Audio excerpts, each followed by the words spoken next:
écoutez ce vocal-là et faites-le écouter à toute l'Afrique, parce que c'est une question de survie pour notre peuple. Ce serait une castration chirurgicale. Les autres, il faudrait les stériliser sans qu'ils le sachent. Pour atteindre les objectifs qu'il faut atteindre, c'est ça qu'il faut atteindre. Il faudrait une immunostérilisation de masse qui soit présentée comme autre chose. Il n'y a pas d'autre solution. Il faudrait une immunostérilisation de masse qui soit présentée comme autre chose. Si possible, en jouant sur les leviers de la bienveillance et de la solidarité. C'est pas quelque chose qu'il faudrait pas utiliser, mais ça devrait être présenté comme ça. Mais il faudrait surtout pas dire que c'est une stérilisation. Surtout pas. Et pour ne pas dire que c'est une stérilisation, il faudrait que ça fonctionne lentement. Il faudrait que ce soit une immunostérilisation qui prendra effet sur une demi-douzaine d'années.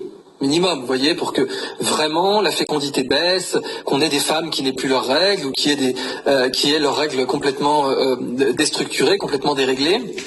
Et puis des hommes, pareil, qui soient de plus en plus stériles avec leurs testicules qui produisent de moins en moins de spermatozoïdes.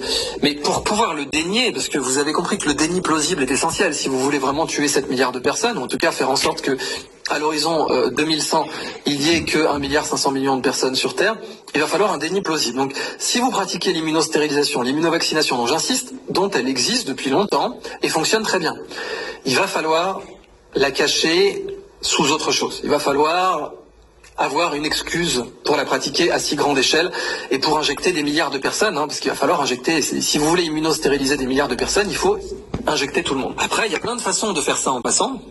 Il y a des méthodes marketing, il y a des méthodes politiques, et puis il y aurait des méthodes technologiques, qui seraient d'utiliser une immunostérilisation qui passerait par les muqueuses, qui serait inhalée, ou qui passerait par des moustiques.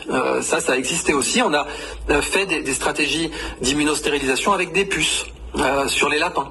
Donc on pourrait faire ça, propager des vecteurs.